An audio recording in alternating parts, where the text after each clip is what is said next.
Voyages et aventures surprenantes de Robinson Crusoe *** collection de 150 gravures représentant et formant une suite non interrompue des voyages et aventures surprenantes de Robinson Crusoe, dessinées et gravées par F.A.L. Dumoulin, à Vevey. Imprimerie de Loertscher et Fils, à Vevey. Avertissement.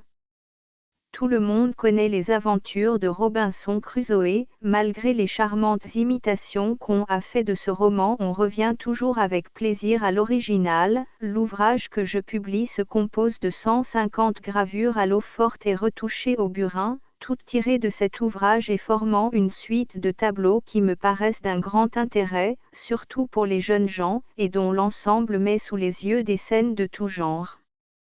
Dès mon enfance, ce livre et les figures qui y étaient attachées, fixèrent singulièrement mon attention. Je leur dois le goût de la lecture, du dessin et de l'étude de la nature, et Robinson Crusoe développa chez moi le désir de voyager. Avec ses goûts et ses désirs, j'allai d'abord en Angleterre, dans le but de me vouer au commerce dont j'avais fait un apprentissage. Arrivant à une époque marquée par de nombreuses faillites, mes amis ne purent me trouver de place convenable à Londres, mais ils m'en procurèrent une dans une maison de l'île de la Grenade. Je partis des Dunes le 15 février 1773, le temps était très mauvais, une tempête affreuse, qui fit périr plus de 60 bâtiments, et qui dura 4 jours, nous fit courir les plus grands dangers, et il ne s'en fallut que de 5 à 6 pieds que nous ne fassions briser par un gros vaisseau qui chassait sur ses ancres. Ce fut seulement le 13 avril que nous arrivâmes à la Grenade. Pendant mon séjour aux Antilles de 1773 à 1782, j'ai été témoin de la prise de cette île, par les Français et du combat naval qui se donna près de la ville de Saint-Georges, sa capitale, entre le comte d'Estaing et l'amiral Byron, de l'épouvantable ouragan d'octobre 1780, qui désola les Antilles et couvrit les mers de naufrages, de la grande affaire du 12e avril 1782, entre le comte de Grasse et l'amiral Rodney, de l'incendie de plusieurs navires et de divers phénomènes qui appartiennent à ces plages lointaines. Ma passion pour le dessin me fit esquisser ces différentes scènes, un grand nombre de paysages et quelques animaux appartenant à ces climats, et je me composai un livre d'études, où je peignis la mer sous ses différents aspects de calme et de tempête, des vaisseaux avec tous leurs agrès, et en général tout ce qui tient au genre de la marine, si bien étudié et rendu par l'immortel Vernet, mais j'ai malheureusement perdu la plus grande partie de mes croquis, à la prise de la Grenade, où je fus blessé dans les rangs de ceux qui la défendaient et fait prisonnier. C'est alors qu'un officier anglais, qui fréquentait notre maison, et qui ne s'était nullement soucié de se battre, m'enleva mes dessins, et divers événements fâcheux m'ont privé dans la suite du peu d'esquisses que j'avais conservées, mais elles étaient peintes dans ma mémoire et j'en ai pu reproduire quelques-unes. J'eus encore occasion d'aller visiter les îles de la Trinité et de Tobago, peu éloignées, surtout la première, des magnifiques bouches de l'Orénoque, et de parcourir une partie de la curieuse province de Caracas. Ce voyage me rappela vivement le roman favori de mon enfance, l'imagination se joignit à la mémoire, et, de retour dans ma patrie, je consacrai mes loisirs de Vevey à reproduire par le burin Robinson Crusoe, dans tout le détail de ses aventures.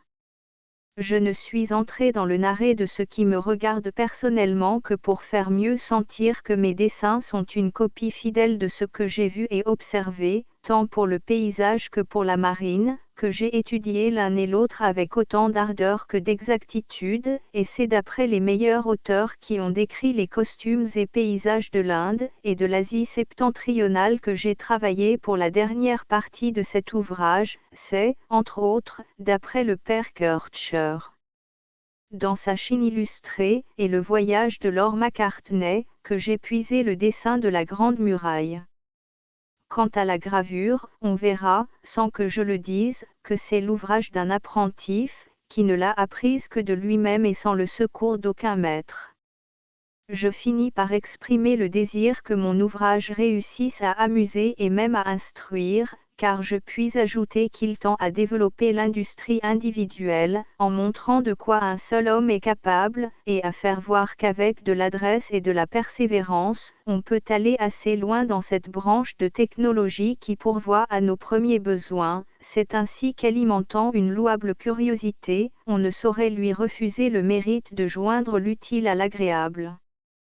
Robinson devant son père, qui lui fait des remontrances sur son goût de courir le monde, il lui prédit les malheurs qui lui arriveront. Robinson, escorté par un marin son ami, se décide à entreprendre son premier voyage par mer. Le vaisseau sur lequel Robinson s'était embarqué a eu fait naufrage dans la rade d'Yarmouth.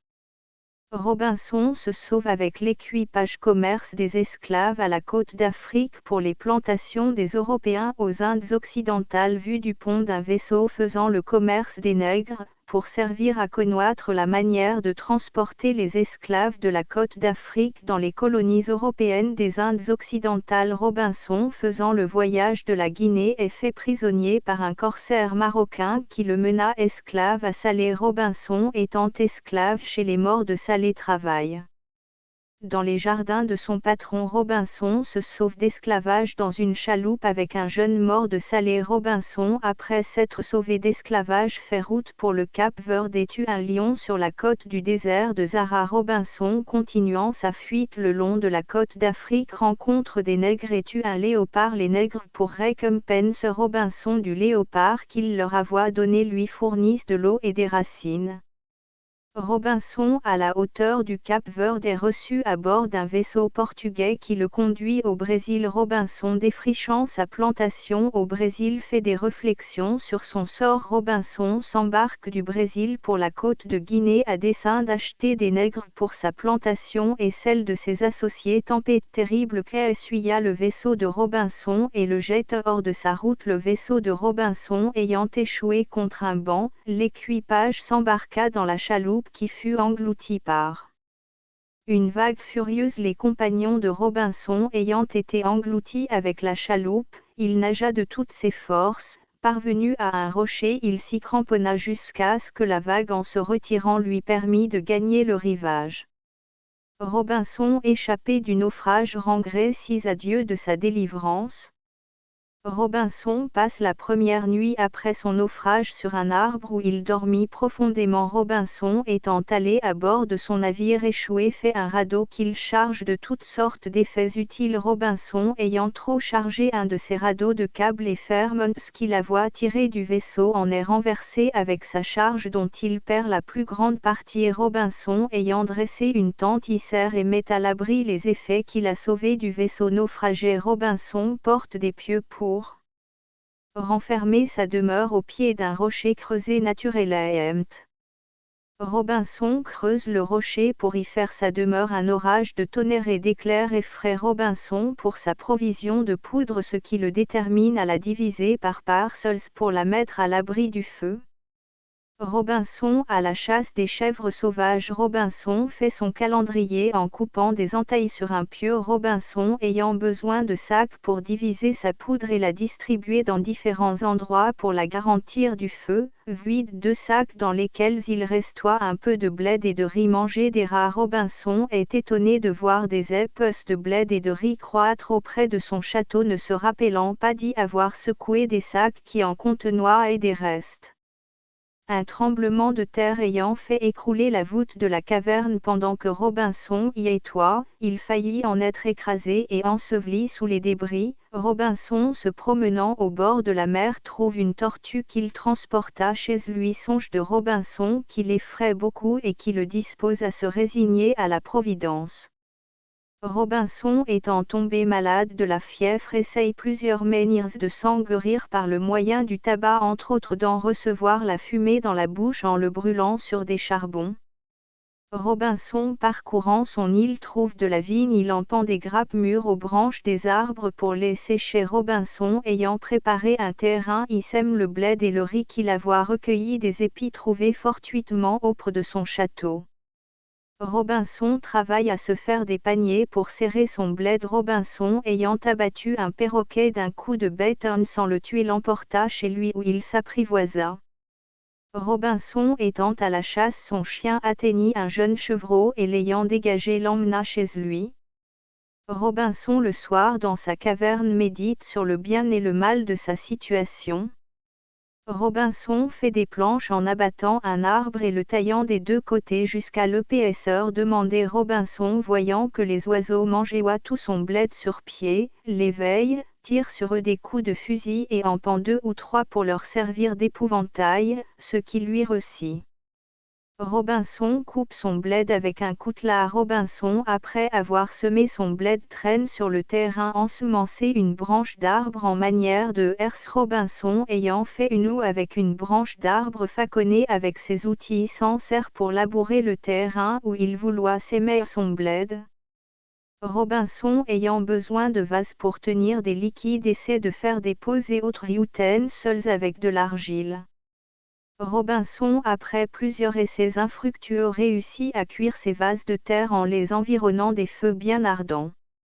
Robinson, après avoir fait l'essai de toutes sortes de moyens de réduire son bled en farine, fit un mortier d'un tronc d'arbre dans lequel il piloua son bled en place d'un moulin et parvint à faire du pain. Robinson, ayant trouvé la chaloupe de son vaisseau naufragé engagée dans le sable sur le bord de la mer, fait d'inutiles efforts pour la remettre à flot.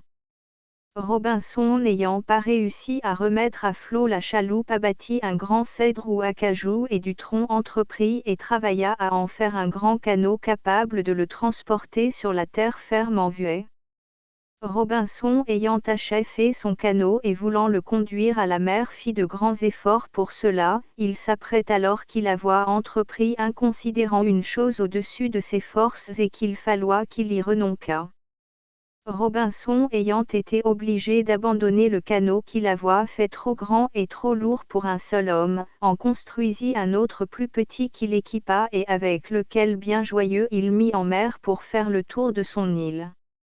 Robinson, ayant vogué quelques lieues, tomba dans un courant qui l'emporta malgré ses efforts si loin de son île qu'il n'apercevait presque plus. Se voyant porté en pleine mer et se croyant perdu, il regrette amèrement la folie qui l'avoit engagé à faire cette tentative.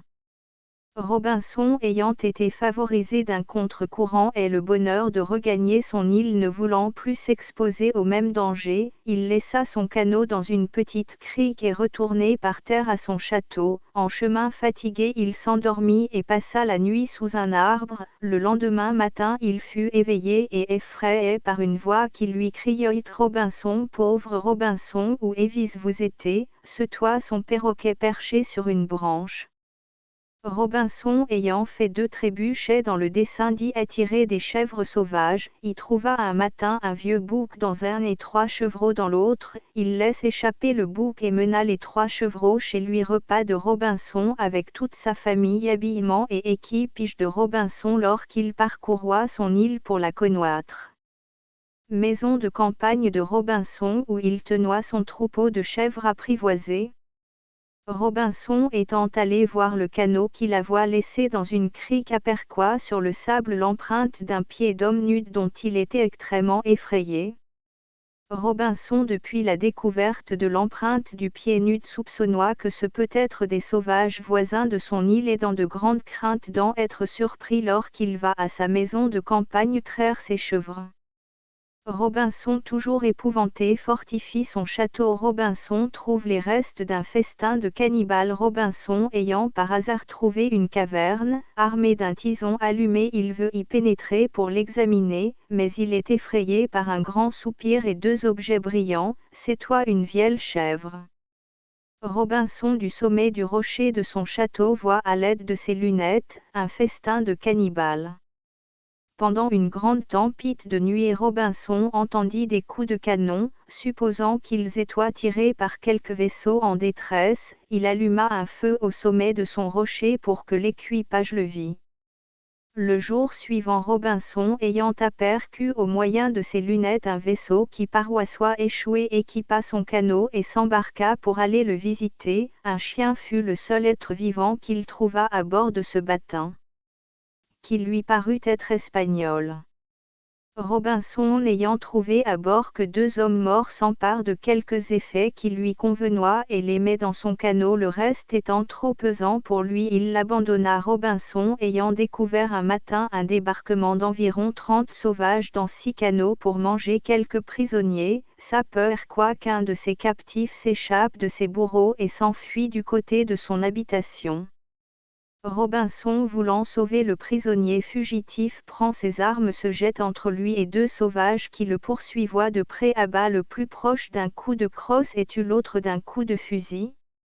Robinson ayant mis hors de combat les 2 sauvages qui poursuivaient leur prisonnier, et ayant prêté son sabre à ce dernier qui coupa la tête du premier sauvage qui n'était qu'étourdi du coup qu'il avait reçu et lui portant sa tête se fait son esclave par reconnaissance. Robinson ayant appris de son esclave Vendredi qu'il y avait chez sa nation des hommes barbus sauvés d'un naufrage, prend la résolution de les aller chercher. En conséquence il construit un grand canot par le moyen du feu à la manière des sauvages. Les sauvages ayant fait une nouvelle descente pour manger quelques prisonniers, Robinson qui les avait envoyés reconnaître par Vendredi apprit de lui qu'un des hommes barbus était parmi ces derniers, il résolut de le délivrer, s'étant armé avec Vendredi il fait feu sur eux et les disperse. Robinson ayant délivré l'homme barbu lui prêta son sabre et un de ses pistolets avec lesquels il combattit corps à corps avec un des sauvages qui l'ayant terrassé vouloit lui arracher son sabre pour l'en tuer et le tua d'un coup de pistolet. 4 des sauvages s'étant échappés avec un canot, Robinson et Vendredi résolurent de les poursuivre. Étant entrés pour cet effet dans un autre canot, ils furent surpris d'y trouver un autre prisonnier garrotté que Vendredi reconnut pour être son père. Robinson et Vendredi ayant transporté en canot les 2 captifs délivrés près de leur habitation les y portent sur un brancard parce que leurs jambes extrêmement enflées d'avoir été garrottées ne leur permettaient de marcher. Départ de l'Espagnol et du père de Vendredi par ordre de Robinson pour aller chercher 16 autres Espagnols qui étaient encore dans le pays de Vendredi. Robinson et Vendredi découvrent du sommet du rocher de leur château une chaloupe européenne qui longeoit la côte de leur côté et un vaisseau mouillé à 2,5 lieues, la chaloupe lui parut être angloise. La chaloupe angloise débarque 3 prisonniers garrottés pour les abandonner sur l'île, les matelots les menacent comme s'ils voulaient les massacrer.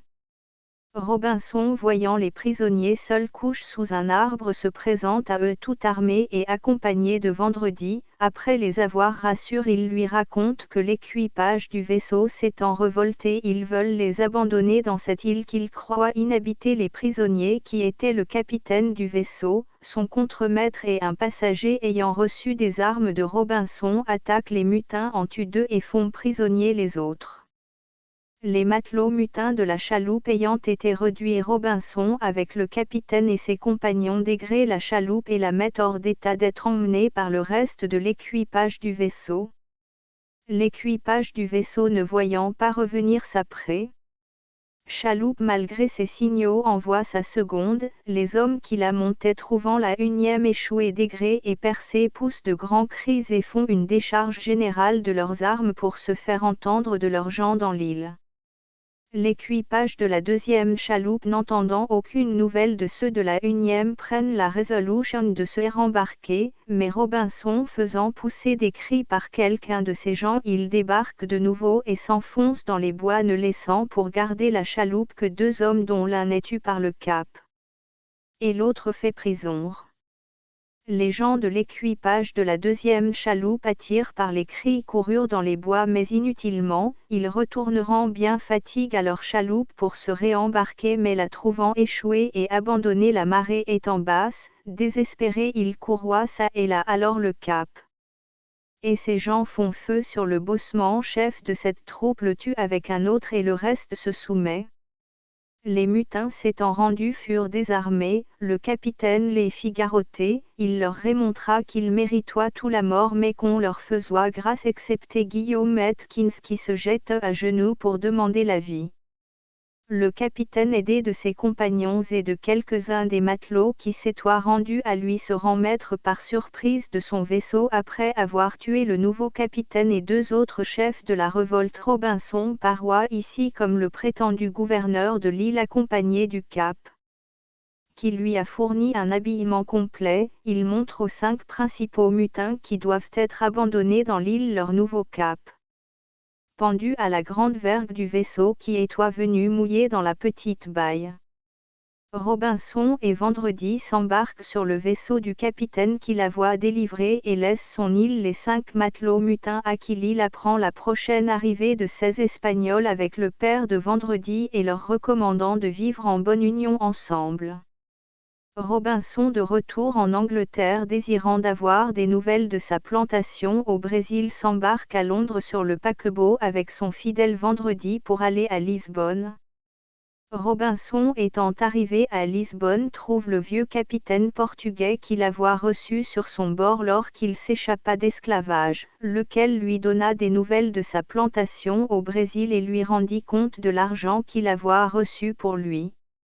Robinson ayant séjourné quelques temps à Lisbonne recute par la flotte du Brésil des nouvelles de son associé et de sa plantation avec des remises considerables. Se voyant riche, il résolut de retourner en Angleterre par l'Espagne et la France en compagnie de plusieurs cavaliers ne voulant plus se confier à la mer. Robinson arrivé à Landune, sa petite caravane fut augmentée de 12 cavaliers avec leurs valets que la grande quantité de neige tombée sur les Pyrénées retenoit dans cette ville, en étant partis, dans les montagnes leur guide étant seul en avant fut attaqué par 2 loups affamés.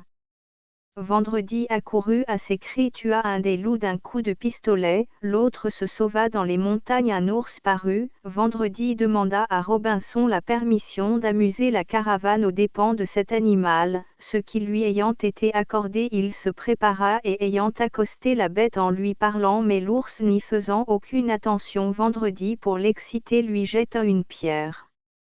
L'ours se trouvant offensé poursuivit Vendredi qui grimpa sur un arbre, l'ours l'y suivit avec précaution jusque sur une longue branche flexible sur laquelle Vendredi se mit à danser et sauter ce qui obligea l'ours de prendre des postures si grotesques pour ne tomber que cela divertit beaucoup la compagnie. Vendredi ayant bien amusé la compagnie aux dépens de l'ours se laissa couler à terre par le bout de la branche, l'ours voulant le suivre descendit de l'arbre à reculons, aussitôt qu'il eut posé un de ses pieds à terre Vendredi lui lâcha son coup de fusil dans l'oreille et le tua roide.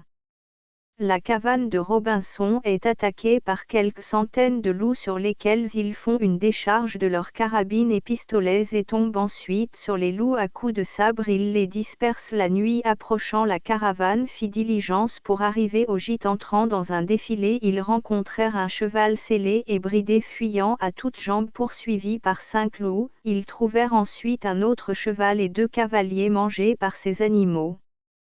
La caravane étant entrée dans le défilé d'un bois fut de nouveau attaquée par un grand nombre de loups. Robinson fit mettre pied à terre à sa troupe, la rangea derrière un grand arbre abattu d'où il faisait feu sur les loups, mais cela ne suffisant pas contre la rage de ces animaux, il fit faire une grande traînée de poudre sur l'arbre à laquelle il mit le feu. Son explosion fit sauter plusieurs de ces bêtes, s'en grilla une partie et dispersa le reste. Retour de Robinson en Angleterre, son arrivé à Douvres. Robinson passe l'acte de vente de sa plantation au Brésil en faveur de son associé et en reçoit la valeur. Robinson se marie en Angleterre. Robinson ayant acheté une métairie l'a fait bonifier. Mort de la femme de Robinson. Un neveu de Robinson Cap. D'un vaisseau marchand destiné pour les Indes orientales et la Chine, étant venu le voir avant son départ lui propose de partir avec lui et comme il devait toucher au Brésil il pourrait revoir et visiter son île. Robinson s'embarque aux dunes avec son neveu le capitaine et son fidèle Vendredi pour visiter son île. Incendie d'un vaisseau français. Scène touchante arrivée à bord du vaisseau où était Robinson lorsque l'équipage du vaisseau français incendié y fut reçu et qu'il se vit délivré du danger qu'il avait couru. Rencontre d'un vaisseau en détresse. Secours de nourriture donné à l'équipage du vaisseau en détresse qui manqua de vivre depuis 11 jours. Horrible détresse causée par la famine d'une famille à bord du vaisseau dont Robinson avait secouru l'équipage. Robinson, après avoir longtemps cherché son île, la retrouve. Il fait mettre le vaisseau à l'ancre dans la petite baie et accompagné de Vendredi, du jeune prêtre français et de plusieurs hommes armes. En débarquant, ils trouvèrent le chef espagnol qui reconnut Robinson. Démonstrations extraordinaires de la joie qu'éprouve Vendredi de retrouver son père en vie. Le chef espagnol raconte à Robinson les événements qui se sont passés dans son île depuis son départ. Arrivée des 17 Espagnols que Robinson avait envoyés chercher par leur chef et le père de Vendredi et leur réception dans l'île par les Anglois qu'il y avait laissés lors de son départ. Première hostilité entre les 3 matelots anglois que Robinson avait laissés dans l'île en partant et les 2 autres matelots qui s'étaient enfuis de vaisseau crainte d'être punis ayant été du nombre des révoltés de 2. Hostilité des 3 matelots anglois contre les Espagnols. Combat dans l'île entre 2 nations sauvages ennemies pour un léger sujet de mécontentement contre un esclave. Un des 3 Anglois voulut lui fendre la tête d'un coup de sa hache mais le blessa grièvement à l'épaule. Un Espagnol présent voulant l'empêcher de le tuer, l'Anglois voulut le frapper de sa hache. L'Espagnol le terrassa d'un coup de bêche. Il s'ensuivit une rixe entre les Espagnols et les 3 Anglois qui furent désarmés et faits prisonniers. Départ des 3 Anglois dans un canot pour tenter fortune dans d'autres îles voisines. Les 3 matelots anglois étant descendus dans une île pour se procurer des vivres trouvèrent un peuple doux mais pauvre qui leur donna au lieu de provisions 11 hommes, mesdames et 5 femmes de leurs prisonniers de guerre destinés à être mangés, contre une de leurs haches et d'autres bagatelles. Ils relâchèrent 8 de ces prisonniers dans un autre endroit. Mariage des 5 Anglois avec les 5 femmes sauvages que les 3 Anglois avaient amenées. Une troupe de sauvages ayant fait un débarquement dans l'île pour faire un festin de quelques prisonniers, dès qu'ils furent partis, quelques Espagnols et Anglois furent curieux de voir la scène de leur repas. Ils furent surpris d'y trouver 3 sauvages endormis qu'ils firent prisonniers. Les 2 Anglois cachés dans le tronc d'un vieux arbre pourri font feu sur un de leurs esclaves qui s'était échappé et qui amena une troupe considerable d'autres sauvages pour détruire eux et leurs plantations. Grande bataille contre les sauvages venus une seconde fois en plus grand nombre pour détruire toute la colonie. Défaite totale des sauvages attaqués et surpris pendant la nuit. Les sauvages après leur défaite se sauvèrent dans les bois, poursuivis à outrance et accablés par la misère et la faim. Le reste réduit à 37 se soumit aux habitants de la colonie qui leur fournirent des vivres et leur assignèrent un canton de l'île pour l'habiter et le cultiver. Maison en ouvrage de Vénier construite par Atkins où il demeura avec sa famille et celle de ses compagnons dont un avait été tué par les sauvages. Gilm. Atkins, corrigé par l'expérience et le malheur, et par les exhortations de Robinson, se répand de sa vie passée et tâche de convertir la sauvagesse sa femme à la religion chrétienne. Baptême de la sauvagesse femme d'Atkin par le jeune prêtre français. Vendredi, percé de 3 fléchis, meurt en parlementant un grand nombre de sauvages qui dans leur canot avaient attaqué le vaisseau de Robinson près de Catine et à l'ancre en vue de quelques terres. Robinson, arrivé au Brésil, fait préparer une chaloupe pour conduire dans son île quelques personnes et divers bestiaux pour la peupler. Les insulaires de l'île de Madagascar ayant attaqué de nuit la chaloupe du vaisseau au point du jour, le capite, averti par des signaux du danger de ces gens parmi lesquels Étoile Robinson alla à leur secours et ayant fait feu de ses canons sur les insulaires, il les dispersa. Un détachement de l'équipage du vaisseau allant à la recherche d'un matelot nommé Thomas Jeffrey qui manqua depuis l'attaque des insulaires, en entrant de nuit dans un village, ils le trouvèrent nu pendu par un bras à un arbre. Pour se venger des habitants, ils mirent le feu aux maisons et massacrèrent tous ceux qu'ils rencontrèrent. L'équipage du vaisseau, las des reproches que leur faisait à tout propos Robinson du massacre de Madagascar, l'obligea de quitter le vaisseau à Bengala, en société. d'un marchand anglois. Ils achetèrent un navire hollandois pour faire le commerce de l'Inde. Robinson étant dans la rivière de Cambodia occupé à faire boucher une voie d'eau à son vaisseau est averti par un matelot anglois qu'il va être attaqué par 5 chaloupes angloises et hollandaises qui le prennent pour un pirate. Il met de suite à la voile et repousse avec son canon les dites chaloupes. Robinson dans une rivière du royaume de Tuquin faisant que Rhine son vaisseau est attaqué par les habitants du pays qui le croyant naufragé vouloir faire esclave l'équipage suivant l'usage du pays, mais ils sont repoussés d'une manière divertissante avec de la poix bouillante. Robinson étant dans un port de la Chine dégoûté de son vaisseau qu'il exposait à être pris pour pirate, le loue à un marchand japonais sous la conduite du jeune homme qui son neveu le capitaine lui avait donné pour compagnon. En le quittant, Robinson et ses compagnons s'étant décidés à Pékin se mettent à la suite d'un mandarin qui alloit à la cour. En route ils firent la rencontre d'un gentilhomme chinois dont la figure grotesque les amusa beaucoup. Repas fastueux du même gentilhomme chinois devant la porte de sa maison pour étaler son importance devant Robinson et sa compagnie. Robinson et sa compagnie étant à Pékin se joignent à une caravane de moscovites et polonois pour retourner en Europe par la Grande Tartarie. La caravane passe la Grande Muraille de la Chine. Robinson et plusieurs marchands de la caravane ayant obtenu du chef la permission d'aller à la chasse d'une espèce de mouton sauvage particulier à cette contrée, sont attaqués par un parti de Tartars qu'ils mettent en fuite. La caravane est menacée par un gros corps de Tartars qui, voyant la bonne contenance de l'escorte, se contenta de leur envoyer une volée de fléchis en passant à la portée de l'arrière-garde. Robinson, accompagné du pilote portugais, étant allé acheter un chameau dans une petite ville, fut attaqué à son retour par 5 Tartars dont 2 enlèvent le chameau aux Chinois qui le conduisaient. Robinson, voulant tirer son épée pour se défendre des 3 autres, reçut un coup qui l'étendit par terre. Le pilote portugais, voyant Robinson étendu par terre et le croyant tué, saisit le bras du Tartare qui l'avait frappé et l'attirant à lui, il lui casse la tête d'un coup de pistolet et C.U. Robinson devant le mandarin ou juge de paix du village où s'était arrêtée la caravane, qui le condamna à payer le chameau enlevé par les Tartars.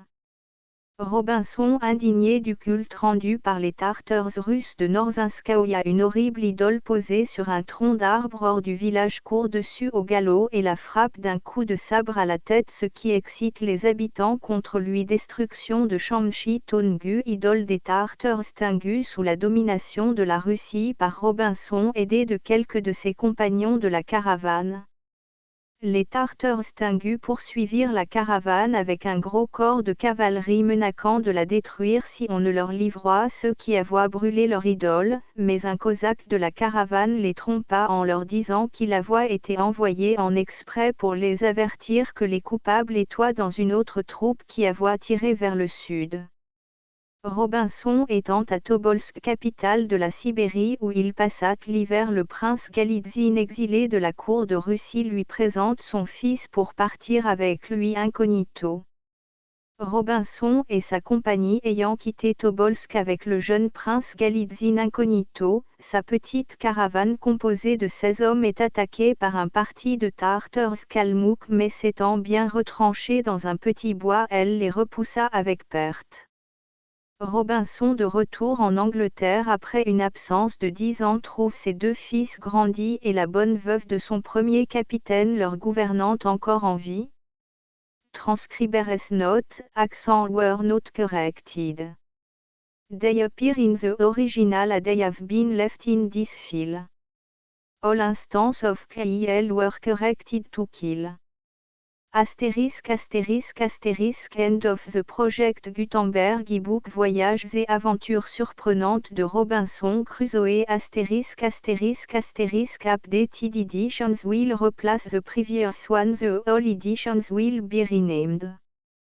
Creating the works from print editions not protected by US copyright law means that no one owns a United States copyright in these works. so the foundation, and you, can copy and distribute it in the United States without permission and without paying copyright royalty. Special rule, set forth in the general terms of use part of this license, apply to copying and distributing Project Gutenberg symbol marque commerciale electronic works to protect the Project Gutenberg symbol marque commerciale concept and trademark. Project Gutenberg is a registered trademark, and may not be used if you charge for an e-book, except by following the terms of the trademark license, including paying royalty for use of the Project Gutenberg trademark. If you do not charge anything for copy of this e-book, complying with the trademark license is very easy. You may use this ebook for nearly any purpose such as creation of derivative works, report, performance and research. Project Gutenberg ebooks may be modified and printed and given away. You may do practically anything in the United States with ebooks not protected by US copyright law. Redistribution is subject to the trademark license, especially commercial redistribution. Start, full license. The full Project Gutenberg license. Please read this before you distribute or use this work to protect the Project Gutenberg symbol marque commerciale mission of promoting the free distribution of electronic works, by using or distributing this work, or any other work associated in any way with the phrase Project Gutenberg. You agree to comply with all the terms of the full Project Gutenberg symbol marque commerciale license available with this file or online at www.gutenberg.org/licence. Section 1.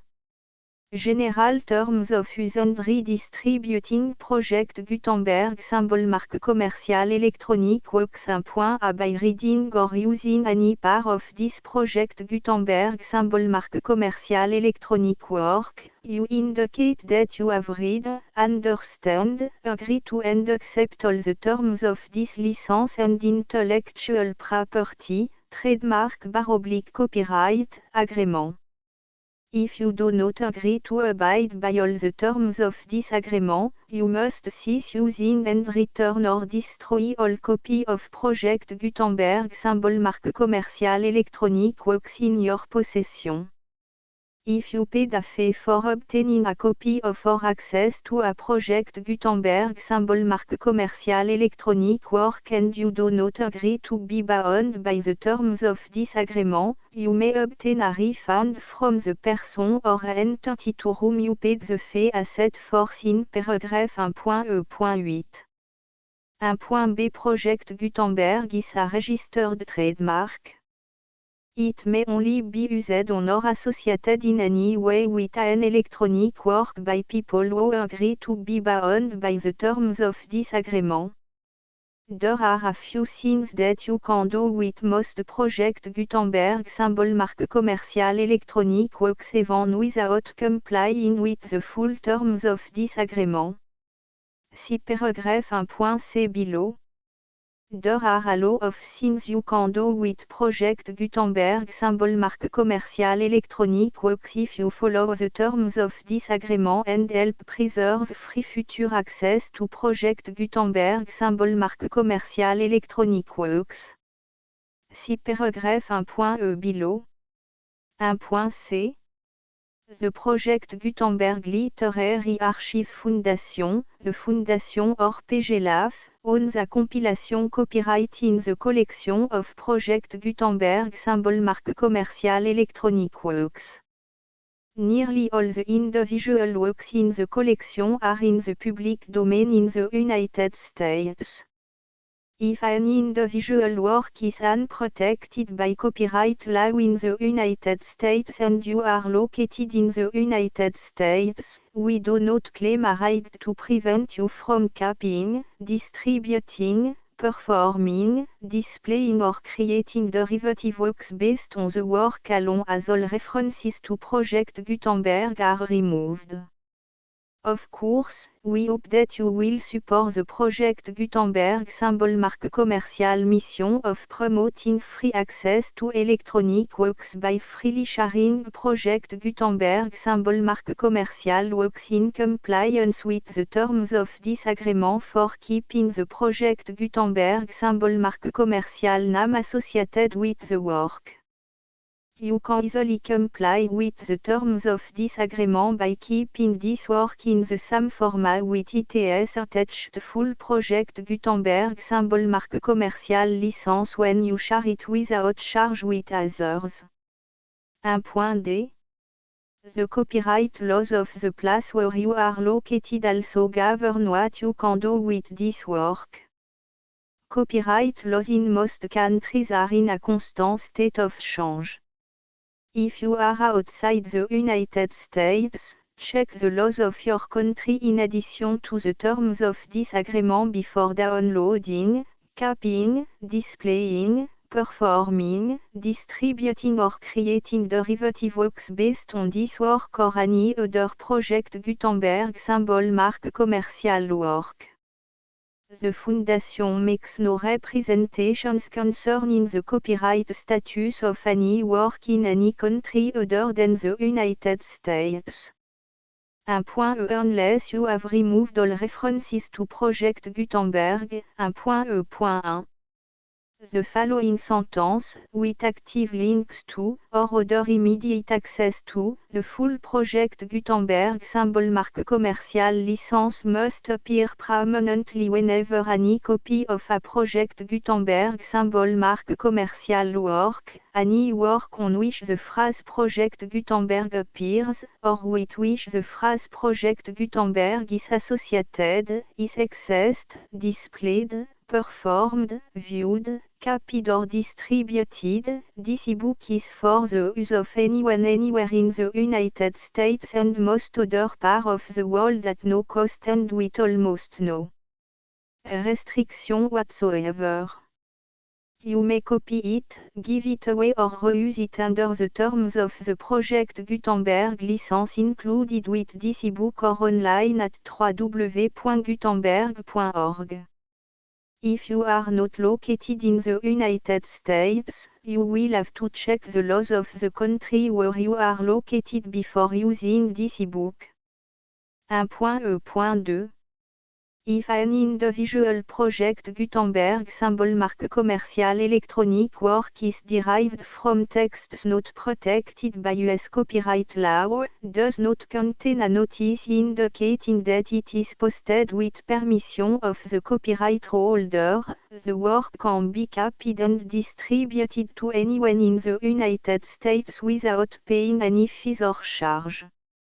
If you are redistributing or providing access to a work with the phrase Project Gutenberg associated with or appearing on the work, you must comply either with the requirements of paragraphs 1.e.1 through 1.e.7 or obtain permission for the use of the work and the Project Gutenberg symbol marque commercial trademark as set forth in paragraphs 1.e.8 or 1.e.9. 1.e.3 If an individual project Gutenberg symbol marque commercial electronic work is posted with the permission of the copyright holder, your use and distribution must comply with both paragraphs 1.e.1 through 1.e.7 and any additional terms imposed by the copyright holder. Additional terms will be linked to the Project Gutenberg symbol marque commercial license for all works posted with the permission of the copyright holder found at the beginning of this work. 1.e.4 Do not unlink or detach or remove the full Project Gutenberg symbol marque commercial license terms from this work, or any file containing a part of this work or any other work associated with Project Gutenberg symbol marque commercial. 1.e.5 Do not copy, display, perform, distribute or redistribute this electronic work, or any part of this electronic work, without permanently displaying the sentence set forth in paragraph 1.e.1 with active links or immediate access to the full terms of the project Gutenberg symbol marque commerciale licence. 1.e.6 You may convert to and distribute this work in any binary, compressed, marked up, non-proprietary or proprietary form, including any word processing or hypertext form. However, if you provide access to or distribute copy of a project Gutenberg symbol marque commercial work in a format other than plain vanilla ASCII or other format used in the official version posted on the official project Gutenberg symbol marque commercial website, www.gutenberg.org, you must, at no additional cost, fee or expense to the user, provide a copy, a means of exporting a copy, or a means of obtaining a copy upon request, of the work in its original plain vanilla ASCII or other form. Any alternate format must include the full project Gutenberg symbol marque commerciale licence as specified in paragraph 1.e.1. 1.e.7 Do not charge a fee for access to, viewing, displaying, performing, copying or distributing any project Gutenberg symbol marque commercial works unless you comply with paragraph 1.e.8 or 1.e.9.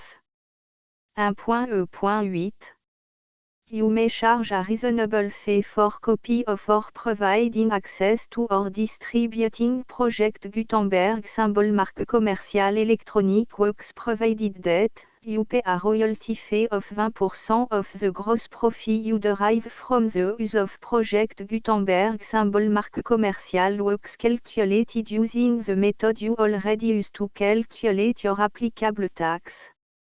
The fee is owed to the owner of the project Gutenberg symbol marque commercial trademark, BU et HAS agreed to donate royalty under this paragraph to the project Gutenberg Literary Archive Foundation.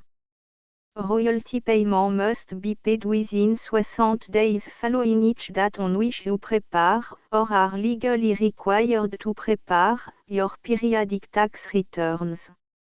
Royalty payment should be clearly marked association to the project Gutenberg Literary Archive Foundation at the address specified in section 4, Information about donation to the project Gutenberg Literary Archive Foundation. You provide a full refund of any money paid by a user who notifies you in writing, or by email, within 30 days of receipt that /et does not agree to the terms of the full project Gutenberg symbol marque commercial licence. You must require such a user to return or destroy all copy of the works possessed in a physical medium and discontinue all use of and all access to other copy of project Gutenberg symbol marque commercial works. You provide, in accordance with paragraph 1.f.3, a full refund of any money paid for a work or a replacement copy, if a defect in the electronic work is discovered and reported to you within 90 days of receipt of the work. You comply with all other terms of this agreement for free distribution of project Gutenberg symbol marque commercial works. 1.e.9 If you wish to charge a fee or distribute a project Gutenberg symbol marque commercial electronic work or group of works on different terms than are set forth in this agreement, you must obtain permission in writing from the project Gutenberg Literary Archive Foundation, the manager of the project Gutenberg symbol marque commercial trademark. Contact the Foundation as set forth in section 3 below. 1.f1.f.1 Project Gutenberg volunteers and employees expend considerable effort to identify, do copyright research on, transcribe and proofread works not protected by US copyright law in creating the Project Gutenberg symbol marque commercial collection. Despite these efforts, Project Gutenberg symbol marque commercial electronic works, and the medium on which they may be stored, may contain defects such as, but not limited to, incomplete, inaccurate or corrupt data, transcription errors, a copyright or other intellectual property infringement, a defective or damaged disk or other medium, a computer virus, or computer code that damage or cannot be read by your equipment. 1.f.2 Limited warranty, disclaimer of damage, except for the right of replacement or refund described in paragraph 1.f.3, the Project Gutenberg Literary Archive Foundation, the owner of the Project Gutenberg symbol marque commercial trademark, and any other party distributing a Project Gutenberg symbol marque commercial electronic work under this agreement, disclaim all liability to you for damages, costs and expenses, including legal fees. You agree that you have no remedy for negligence, strict liability, breach of warranty or breach of contract except those provided in paragraph 1.f.3.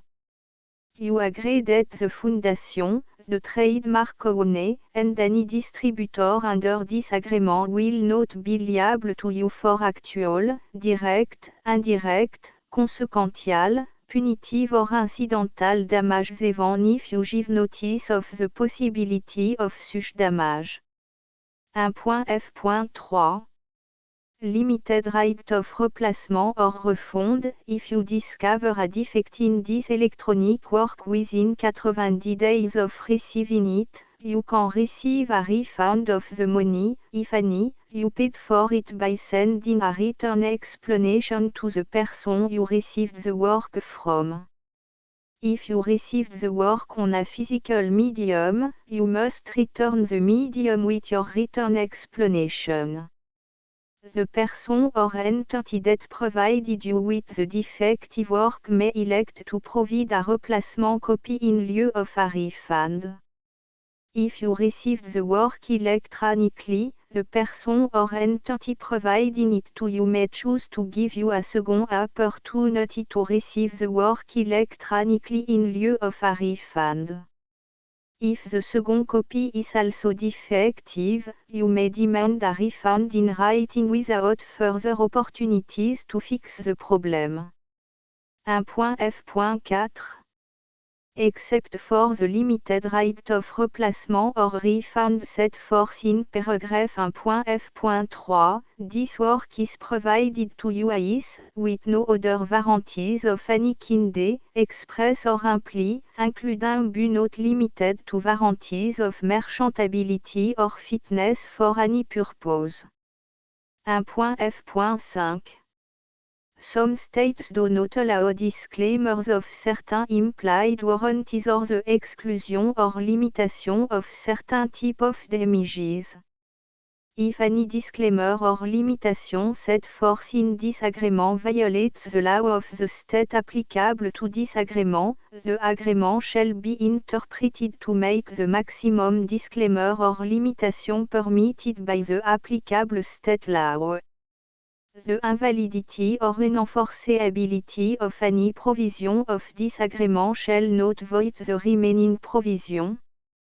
1.f.6 Indemnity, you agree to indemnify and hold the Foundation, the trademark owner, any agent or employee of the Foundation, anyone providing copy of Project Gutenberg symbol marque commercial electronic works in accordance with this agreement, and any volunteers associated with the production, promotion and distribution of Project Gutenberg symbol marque commercial electronic works, harmless from all liability, costs and expenses, including legal fees, that arise directly or indirectly from any of the following which you do or cause to occur. A. Distribution of this or any project Gutenberg symbol marque commerciale work. B. Alteration, modification, or addition or deletions to any project Gutenberg symbol marque commerciale work. And C. Any defective cause. Section 2. Information about the mission of Project Gutenberg symbol marque commerciale. Project Gutenberg symbol marque commerciale is synonymous with the free distribution of electronic works in format readable by the widest variety of computer including obsolete, all, middle-aged and new computer. It exists because of the effort of hundreds of volunteers and donations from people in all walks of life. Volunteers and financial support to provide volunteers with the assistance they need are critical to reaching Project Gutenberg symbol marque commerciale's goals and ensuring that the Project Gutenberg symbol marque commerciale collection will remain freely available for generations to come. In 2001, the Project Gutenberg Literary Archive Foundation was created to provide a secure and permanent future for Project Gutenberg symbol marque commerciale and future generations. To learn more about the Project Gutenberg Literary Archive Foundation and how your efforts and donations can help, see section 3 and 4 and the Foundation information page at www.gutenberg.org. Section 3. Information about the Project Gutenberg Literary Archive Foundation. The Project Gutenberg Literary Archive Foundation is a non-profit 501, c3, educational corporation organized under the laws of the state of Mississippi and granted tax-exempt status by the Internal Revenue Service. The Foundation SEIN or Federal Tax Identification Number is 64 à 6 221 541. Contribution to the Project Gutenberg Literary Archive Foundation are tax deductible to the full extent permitted by U.S. federal laws and your state's laws. The Foundation's business office is located at 809 North 1500 West, Salt Lake City, U84 116, 801, 596 à 1887. Email contact links and up-to-date contact information can be found at the Foundation's website and official page at www.gutenberg.org/contact. Section 4. Information about donation to the Project Gutenberg Literary Archive Foundation. Project Gutenberg symbol marque commerciale depends upon and cannot survive without widespread public support and donation to carry out its mission of increasing the number of public domain and licensed works that can be freely distributed in machine-readable form accessible by the widest array of equipment including outdated equipment.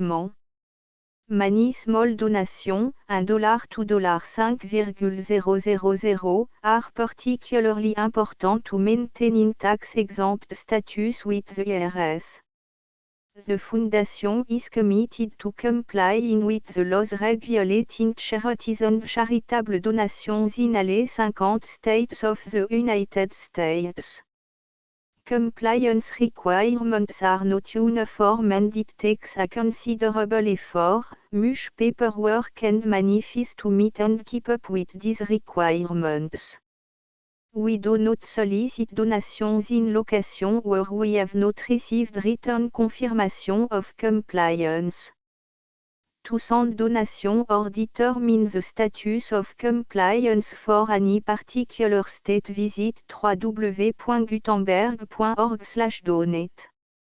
While we cannot and do not solicit contribution from states where we have not met the solicitation requirements, we know of no prohibition against accepting unsolicited donation from donors in such states who approach us with offers to donate.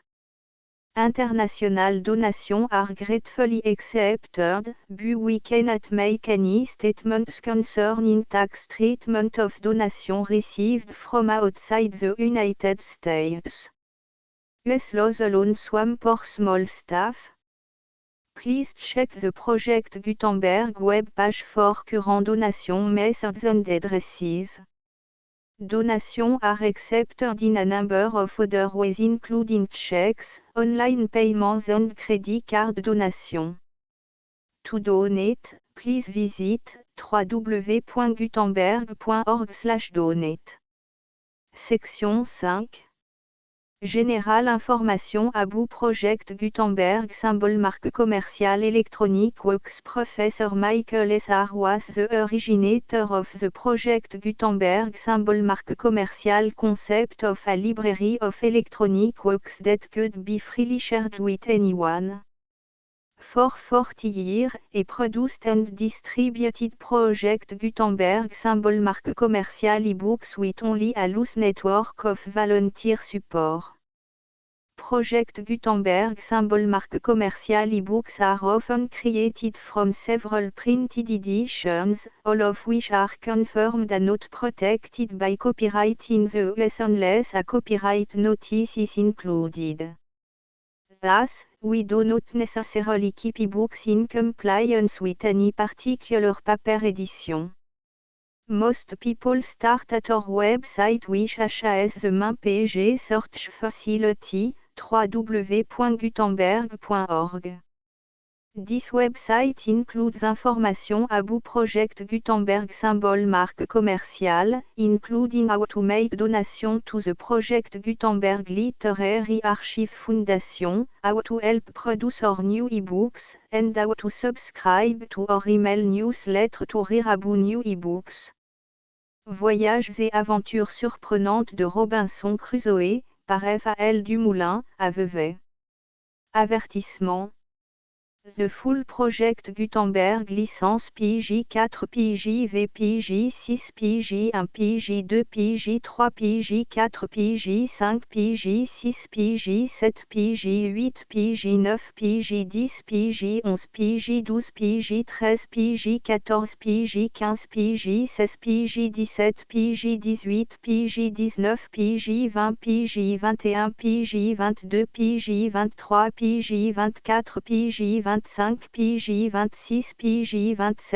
PJ 18 PJ 19 PJ 20 PJ 21 PJ 22 PJ 23 PJ 24 PJ 25 PJ 26 PJ 27 PJ 28 PJ 29